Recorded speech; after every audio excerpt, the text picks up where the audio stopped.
The Baroness shrugged her shoulders with an air of profound contempt.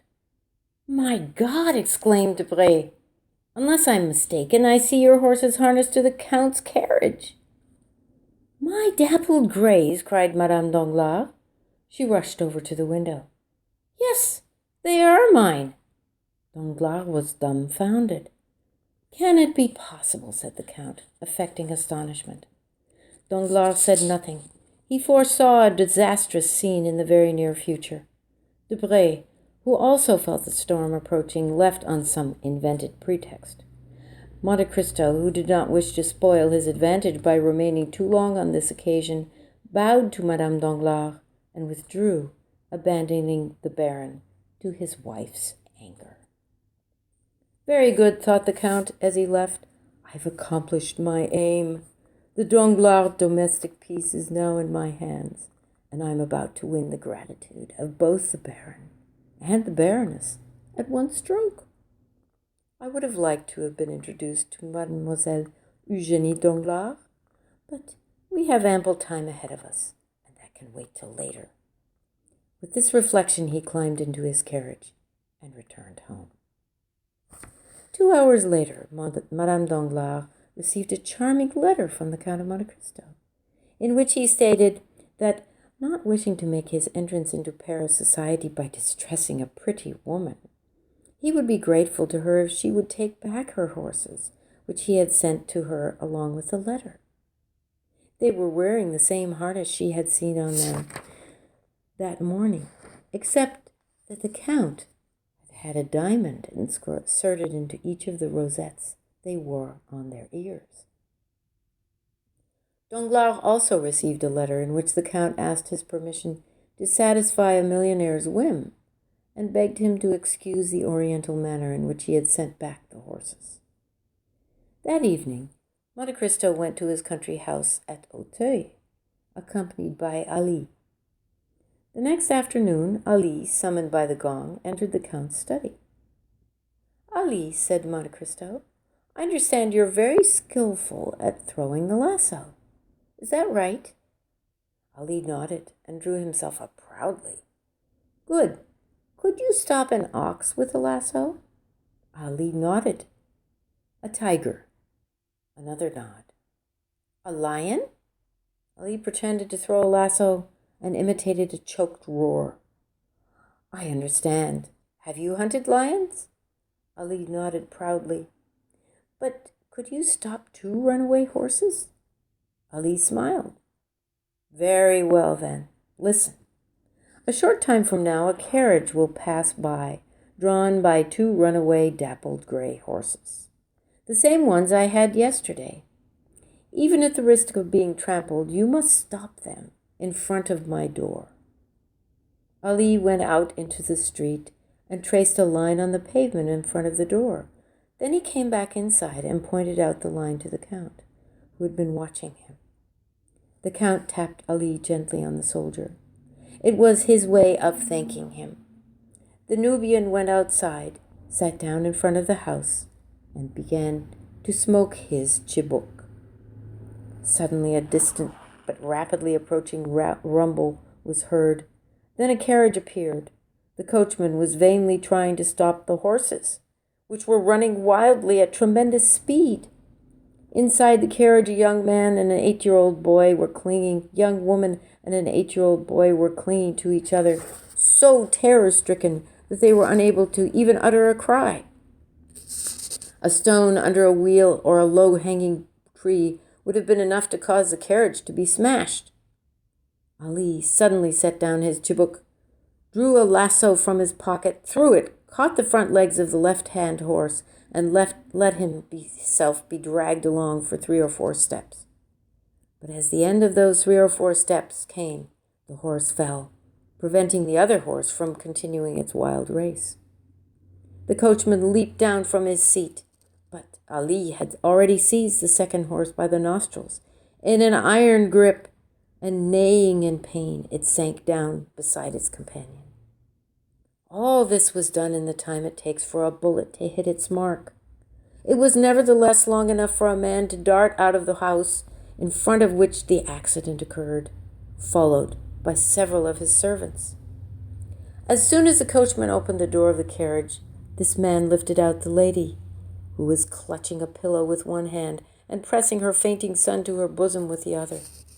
Monte Cristo carried them both into his house and set them down on a divan. "You're safe now, madam," he said. The woman pointed to her son with a look that was more eloquent than any entreaty. The child was still unconscious. "Yes, madam, I understand," said the count, examining the boy. "There's no cause for alarm. He hasn't been injured in any way. He only fainted from fear." "Oh, don't tell me that just to reassure me.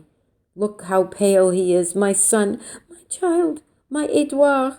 Speak to your mother. Please, sir, send for a doctor. I'll give my entire fortune to anyone who can bring back my son to me." Monte Cristo opened a small chest, drew out a flask containing a blood-red liquid, and allowed a single drop of it to fall between the child's lips. Although still pale, the boy opened his eyes almost immediately. On seeing this, his mother became almost delirious with joy. "Where am I?" she cried, "and to whom do I owe such happiness after such a cruel ordeal?"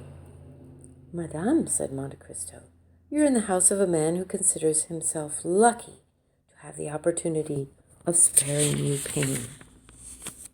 "It was all because of my cursed curiosity," said the lady. "Everyone in Paris was speaking of Madame Danglars' magnificent horses, and I was fool enough to want to try them." "What?" exclaimed the count in admirably feigned surprise. "Do those horses belong to the Baroness?" "Yes. Do you know her?" "I've had the honor of meeting her, and I'm doubly glad to have saved you from the danger in which these horses placed you, because you might have attributed it to me. I bought those horses from the Baron yesterday, but the Baroness seemed so grieved at having lost them that I sent them back to her the same day." "Ah, then you must be the Count of Monte Cristo, whom Hermine spoke to me about yesterday." "Yes, I am, madame. And I am Madame Héloïse de Villefort." The count bowed, as though he had just heard a name that was completely unknown to him. "Oh, how grateful Monsieur de Villefort will be," said Héloïse. "You saved his son and his wife at the same time. If it hadn't been for your courageous servant, this dear child and I would both have been killed. I do hope you'll allow me to give this man a reward worthy of his devotion." "Please, don't spoil Ali for me, madame," said Monte Cristo. "Ali is my slave. In saving your life, he served me, and it's his duty to serve me." "But he risked his life," said Madame de Villefort. "I once saved that life, madame. It therefore belongs to me." Madame de Villefort was silent. Perhaps she was thinking about this man who made such a deep impression on everyone who saw him.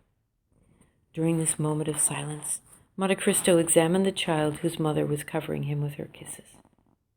He was small and thin, and had the pallor which usually goes with red-haired children.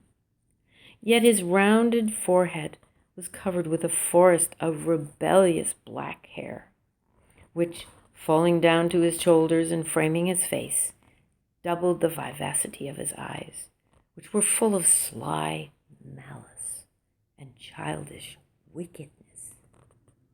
His first movement was to shake himself free of his mother's embrace, and open the small chest from which the count had taken the flask containing the red liquid.